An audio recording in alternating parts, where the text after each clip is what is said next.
Rema hari ini 1 Yohanes 4 ayat 19. Kita mengasihi karena Allah lebih dulu mengasihi kita.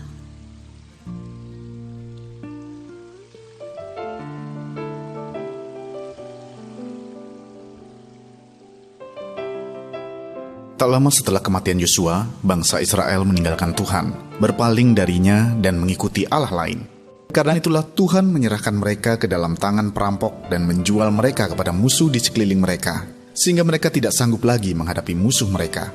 Dalam Hakim-Hakim 2 ayatnya yang ke-14. Namun Tuhan juga membangkitkan hakim-hakim untuk menolong dan membebaskan Israel dari musuh-musuhnya. Di antaranya ada Otniel, Ehud, Samgar, Deborah, dan masih banyak lagi. Meski demikian, setelah Tuhan membebaskan mereka dari tangan para musuh, mereka pun kembali berbuat jahat di mata Tuhan. Dari kisah bangsa Israel di atas, dapatkah kita temukan hati yang sungguh-sungguh mengasihi Tuhan? Tentu kita pun tahu bahwa kualitas hati bangsa Israel sangat buruk dalam hal mengasihi Tuhan. Namun sadarkah kita, masih banyak anak Tuhan yang secara tidak sadar melakukan hal yang sama dengan yang dilakukan bangsa Israel. Mengasihi Tuhan hanya ketika sedang beribadah di gereja, saat membutuhkan pertolongan, dan di saat-saat genting.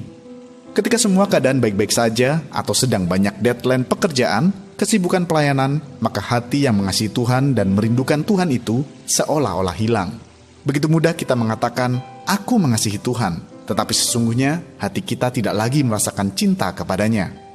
Oleh karena itu, ini adalah waktu yang terbaik untuk kita kembali ke dasar dan mengizinkan Tuhan menyelidiki hati kita. Apakah kita sungguh-sungguh mengasihinya setiap waktu, atau seperti bangsa Israel yang hanya mengasihi Tuhan di saat-saat tertentu saja? Ambil komitmen untuk senantiasa menyenangkan hatinya dengan membangun hubungan yang dekat setiap waktu. Selalu libatkan Tuhan dalam segala hal dan jangan pernah tinggalkan Tuhan dalam setiap hal yang kita lakukan. Percayalah, bagi siapapun yang memiliki kualitas hubungan yang dekat dengan Tuhan setiap waktu, ia akan ada di dalam perkenanannya dan karyanya akan semakin nyata dalam hidupnya. Haleluya. Hal apakah yang Anda lakukan sebagai bukti Anda mengasihinya setiap waktu? Menurut Anda, apa yang akan Anda rasakan dan alami ketika Anda mengasihinya? Apakah komitmen Anda untuk melawan segala hal yang membuat Anda tidak bisa mengekspresikan kasih Anda kepada Tuhan setiap waktu? Tuliskan.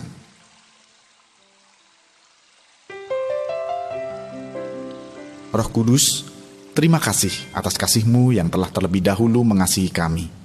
Kami rindu mengasihi-Mu lebih lagi di dalam hidup kami setiap waktu dan bukan hanya di saat tertentu saja. Ingatkan kami, Roh Kudus, jika api cinta kami mulai padam, supaya kami bisa terus mengobarkan kembali dan semakin mengasihi Tuhan, apapun keadaan kami. Di dalam nama Tuhan Yesus, kami berdoa. Amin. Mencintai Tuhan segenap hati berarti kita harus mencintai Tuhan setiap waktu.